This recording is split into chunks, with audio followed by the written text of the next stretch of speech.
देखिए कि CSIR में आए हुए कैलकुलस ऑफ वेरिएशन के क्वेश्चन हम करवा रहे हैं CSIR नेट के। तो देखिए हमें कैलकुलस ऑफ वेरिएशन में सबसे पहले फंक्शनल गिवन है y0 = 1 दिया हुआ है। हमें बताना है इनमें से कौन सा yx आप लोगों का करेक्ट होगा, कौन सा एक्सट्रीमाइज कर रहा है। तो देखिए सबसे पहली बात आप लोग आई वाई की कंपेयर किससे करते हैं?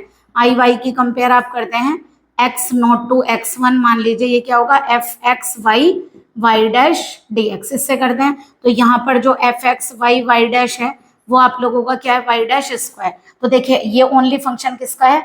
y डैश का। इसका मतलब अगर खाली y डैश का फंक्शन है तो आप लोग यूलर से निकालेंगे तो स्ट्रेट लाइन निकल कर आएगी। अगर स्ट्रेट लाइन निकल कर आएगी तो देखिए दोनों तो स्ट्रेट लाइन है नहीं, क्योंकि यहाँ क्वाड्रेटिक में है। इसका मतलब आंसर इन दोनों में से एक होगा। चलिए निकाल लेते हैं। यूलर्स इक्वेशन क्या होती है? Del F upon del Y D upon D X del F upon del Y dash equal to 0। देखिए y का डिफरेंशियल इसमें क्या हो जाएगा? 0। D upon D X Y dash में करिए कितना आ गया? 2y डैश आ गया। अब बताइए जरा, यहाँ से 2 कॉमन आ जाएगा, -2 not equal to 0। D upon D X Y dash equal to 0। अगर किसी का डिफरेंशियल 0 है दैट इज वो क्या होगा? कांस्टेंट। y की वैल्यू क्या आ गई? ax plus B. देखिए स्ट्रेट लाइन आ गई ना। अब y is equal to ax plus B. अब आप लोगों को देखना है इनमें से कौन सा फंक्शन एक्सट्रीमाइज करेगा। तो चलिए देखिए सबसे पहले हमारी इक्वेशन ये वाली है। अगर हम y का फंक्शन ये वाला ले लेते हैं तो जरा यहाँ डालकर देखिए 1 मिनट, ये वाले दोनों सही है ना इनमें से। तो देखिए अगर मैं ये वाला फंक्शन लेती हूँ और यहाँ डालू तो यहाँ y1 कितना होगा? y1 की वैल्यू कितनी हो गई? 1 + 1/2 यानी कि 3/2। तो यहाँ आई वाई कितना निकल कर आएगा आप लोगों का? जो आई वाई निकल कर आएगा वो आएगा 9/4 + 0 to 1। यहाँ क्या करना है? y dash. तो देखिए अगर इसका y डैश करेंगे तो कितना आएगा? ये 0 1/2।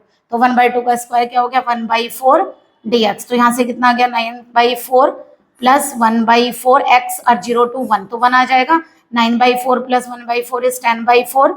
तो कितना हो गया? 5/2। तो आई वाई की वैल्यू आ गई 5/2। अब जरा यहाँ से देखिए पता चल गया आप लोगों को स्ट्रेट लाइन लेना था। अब देखिए अगर आप ये वाला फंक्शन लेंगे तो देखिए यहाँ पे y1 की वैल्यू कितनी आएगी? 1 - 1/2 इज 1/2। तो यहाँ से हम क्या करेंगे? और अगर हम y डैश करेंगे यहाँ पे तो कितना आएगा?